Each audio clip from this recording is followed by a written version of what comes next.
पति पत्नी और वो। पति अभी नहा ही रहा था कि तभी फ़ोन पर मैसेज टोन बजी। पत्नी मोबाइल के पास में ही खड़ी थी। उसका ध्यान फ़ोन की तरफ गया। उसने सहज ही फ़ोन उठाकर मैसेज पढ़ा। हाय, गुड मॉर्निंग स्वीट डियर। किसी बेबी का मैसेज था। पत्नी सोच में पड़ जाती है कि अब यह बेबी कौन है। तब तक पति भी नहाकर बाहर आ चुका था।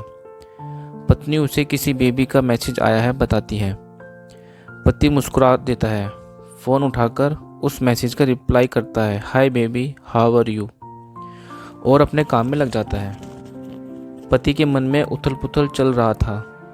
वो इस रिप्लाई को भी पढ़ती है। अब हर पल पत्नी के दिमाग में यही विचार घूमता रहता है कि यह बेबी कौन है।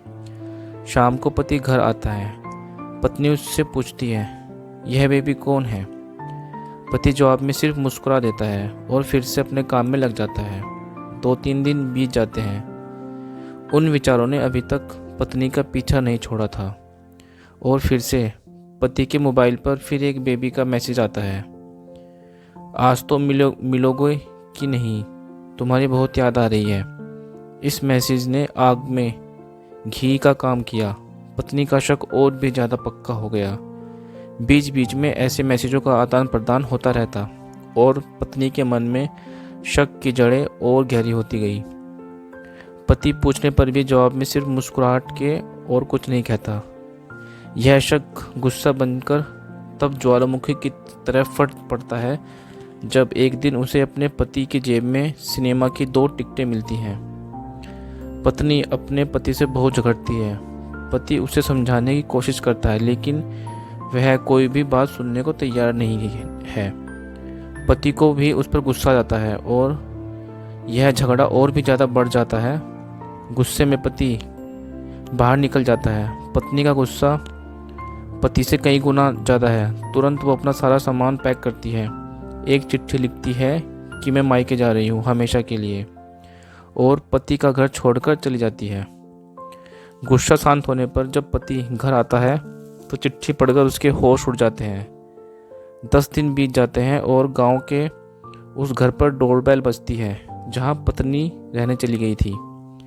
पत्नी दरवाज़ा खोलती है। दरवाजे पर 10 साल की एक छोटी बच्ची हाथों में चिट्ठी लिए खड़ी है। वह पत्नी को वह चिट्ठी देती है। बच्ची से वह चिट्ठी लेकर पत्नी चिट्ठी खोलकर पढ़ती है, डियर वाइफ, जिस बेबी की वजह से हम दोनों में इतने झगड़े हुए हैं और तुम हमारा घर छोड़कर यहाँ चली आई, यह बच्ची जो अभी तुम्हारे सामने खड़ी है वह वही बेबी है, अनाथ आश्रम की एक प्यारी बच्ची। इसी के साथ मैं बातें करता था, सिनेमा जाता था। पहली बार जब तुमने बेबी के बारे में पूछा था तो मैंने जानबूझकर तुम्हें नहीं बताया था। सोचा था थोड़ा मजाक करता हूँ, देखता हूँ तुम कैसे रिएक्ट करती हो, लेकिन मैंने यह कभी नहीं सोचा था कि तुम्हारा शक इतना बढ़ जाएगा कि तुम घर ही छोड़ दोगी। हाँ, सबसे ज़रूरी बात यह तो बेबी है, वह किसी और की नहीं बल्कि तुम्हारी ही है। रुको, अपने आप को संभालो और आगे की बात ध्यान से पढ़ो। हमारे शादी के 2 साल पहले की बात है। तुम अपने कॉलेज के लास्ट ईयर में थी। तुम्हारे प्रोफेसर ने नोट्स लेने के बहाने तुम्हें बुलाया था और तुम्हें चाय में इन नशीली दवा खिलाकर ना करने वाला काम किया था। इसमें तुम्हारी कोई गलती नहीं थी, लेकिन कुदरत ने अपना काम किया और तुम्हारे पेट में इस बेबी को डाल दिया।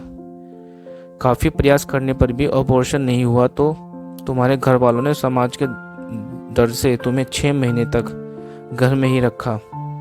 तुम्हारे पिताजी खुद एक डॉक्टर हैं, इसलिए यह बिन मांगा बच्चा बड़ी आसानी से बिना किसी को कानो कान खबर हुए इस दुनिया में आ गया।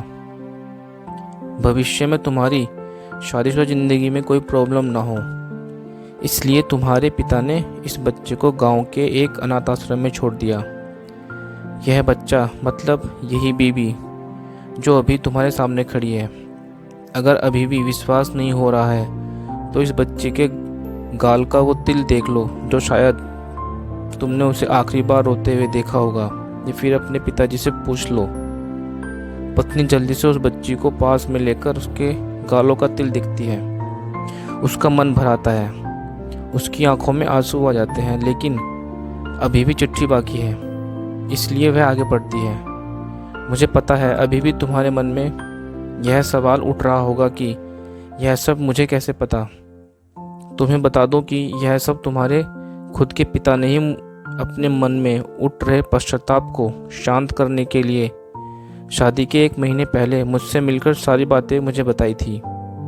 उन्होंने यह भी कहा था कि अगर मैं चाहूँ तो शादी से इनकार कर सकता हूँ। मैंने तो इसलिए इस रिश्ते को स्वीकार किया क्योंकि इस पूरी घटना में तुम्हारी कोई भी गलती नहीं और हमारी शादी हो गई। तुमने मुझे बहुत प्यार दिया, लेकिन तुम्हारे पिता से बेबी के बारे में जानने के बाद मैं उसे मिले बिना नहीं रह पाया। मैं बीच बीच में उससे मिलता था। उससे मिलना, उसके साथ समय बिताना मुझे अच्छा लगता था। कितनी प्यारी बच्ची बिना किसी गलती के क्यों सज़ा भुगते, बस इसलिए मैं उसे थोड़ी सी खुशी देने की कोशिश करता था। बस मुझे इतना ही कहना था। अब अगर तुम फिर से अपने घर आकर मेरे साथ रहना चाहो तब और सिर्फ तभी गैलरी में आ जाओ। सिर्फ तुम्हारा डियर पति। तुम्हारा। और बिना एक क्षण की भी देरी के पत्नी दौड़कर गैलरी में पहुंची और रास्ते पर उसका पति श्याम खड़ा था।